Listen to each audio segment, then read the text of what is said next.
So one of the first things to talk about is really the four types of data analysis. And I think usually these four types, they actually build upon each other, and we'll get to each of them. But the first one is the most simple, and it's called descriptive analysis. And so this is the W's. So if you think about who, what, why, when, these are just the basic descriptions of the information that you have. It's not really looking any deeper into it. So if you could look at your statistics about like your service data for child protection, right? You can say who is accessing our services, when are they coming, or more people coming at this time of year or this time of year. What are they reporting? What are the needs? This is really the first step. Obviously, it's great to go into data analysis with an idea of what you're looking for, but also sometimes when we get asked those questions, such as, I need a briefing on child protection in this operation. So really starting just to think through kind of some of these basic descriptives can really give you then a place to be like, oh, that's kind of weird. I wouldn't expect that. And then you start to build on it and you can move then to the next step or next type of analysis, which is explanatory. Explanatory is really where you're connecting the dots. So instead of just saying, oh, 50% of the children who reported were male, 50% were female, we're going to start then thinking about what does that mean? Is there a link between this and something else? If we were looking at, instead of just like age or sex or type, maybe we look at seeing like maybe in this location we're seeing more of this type of violence, and in this location we're seeing more of this type of violence. So we start linking the actual data points together instead of just thinking of them as their own independent piece of information. This can help you then to think through kind of cause and effect. So if in December we had very few incidents of GBV, there was a massive influx of people due to fighting. And then the next month we had a lot more cases of GBV. Obviously, you're going to have to follow up, but I mean, you might be able to say, potentially there is a connection between the number of cases and the new change in context. This is usually most reporting that you'll see starts out a little bit with the descriptive and then gets more into this explanatory. So this is just then where we say why we think things that are happening are happening. It's still data driven, but it moves more towards like conceptual. So basically the first type, descriptive, I could do for any country, right? Or any operation without knowing specifically your operation. But once you even get to the next type, explanatory, it really, really requires that we have individuals who understand what's going on and what's happening to then be able to try to say, oh, that could be because of this.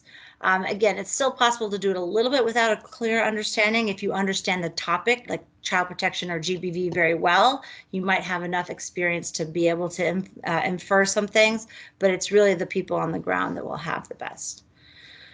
I'm going to show two graphs, and we're really just looking at the descriptive. So we're looking at descriptive analysis of this. So if I was to say who's coming to our services, you'd say mostly adults. Obviously, there are others. Also, we got Cookie saying physical abuse is the most frequent type of violence that we're seeing here. So what you just told me, that who, so adults, we're talking about what physical abuse. And this is information that is useful and necessary, but it's really, your graphs are going to speak for themselves on this. It's the next stuff that's really going to tell people anything. It's what donors want to know. It's what you want to know, because it's what's going to really inform your programming, is like, could you, the next level, so that explanatory. So if I was going to give an example of this for explanatory, even though I don't know this context, is I could say it's likely that because you have adults and a lot of physical abuse, you're probably going to be, if you were to look a little deeper into this, you'd probably see there would be a lot of physical or intimate partner violence, maybe, that's influencing why you're seeing the population you're seeing and the type of violence you're seeing. That would be that next level where you're trying to link the two together. Again, this is just you looking at information and saying that could be the reason why, maybe this or maybe this. There's more work to be done, but it's kind of where you start linking up these two data points to see kind of what we're looking at.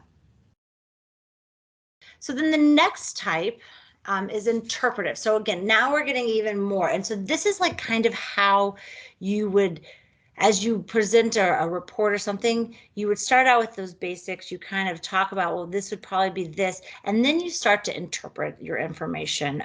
This requires somebody who understands both the topic that you're reporting on and really the context you're working in. I know this is happening even more and more as we have data port in this, that we have IMOs or we have DEMAs helping us generate graphs and that sort of stuff. And that's totally okay. I mean, I think that's definitely a good support mechanism.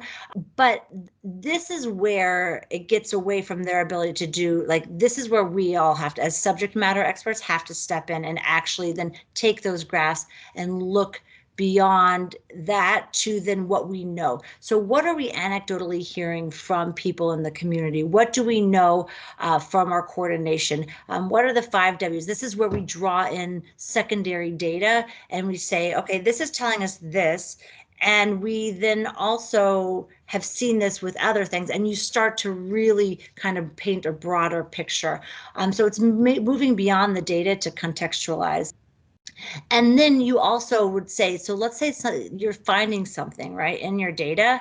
This is where you would start to be like, does this actually make sense? Do you feel like there could be errors in your data, or do you think that this is actually plausible?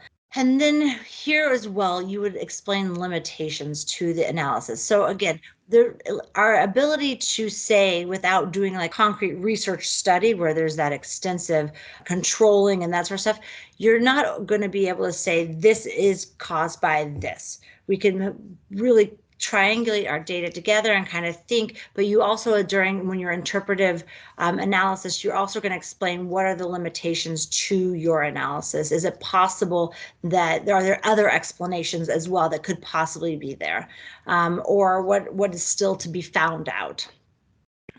And so finally, the last part about this interpretive is this requires you to draw a conclusion. So you ask, like, so what? So what does this mean? So what do we need to do? So it's really from this that we draw our recommendations or our asks or that. So what does this mean? What do we need to do? So what are we going to do?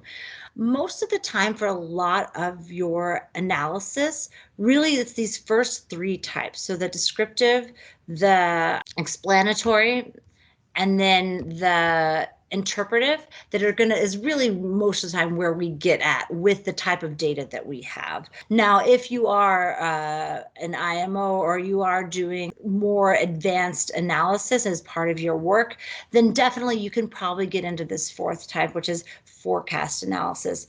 But this identifies the likelihood of future outcomes and trends at a specific time based upon current and historical data. This definitely doesn't mean that we can't do it. And I think we do this. So if you think about your programming and you know that the last 3 years we've seen a spike around this time of year in terms of FGM, or we've seen around the holidays, we see an increase of this type of violence, or that we know when we see this type of movement that we can expect the rates of separated children will increase. This is forecast analysis. Based upon what we've seen in the past, this is what we would assume we would see in the future data. And again, there is predictive analysis, which is the very advanced version of this, but with the type of data that we'll be working with most of the time, we can do this, but it will require that triangulation, basically knowing with reports, with our data, with your experience, kind of what you would expect to see. And this, again, requires a high level of understanding of the context and also the subject matter. So it's taking basically what you think is, or what you're currently seeing, and broadcasting that to future outcomes.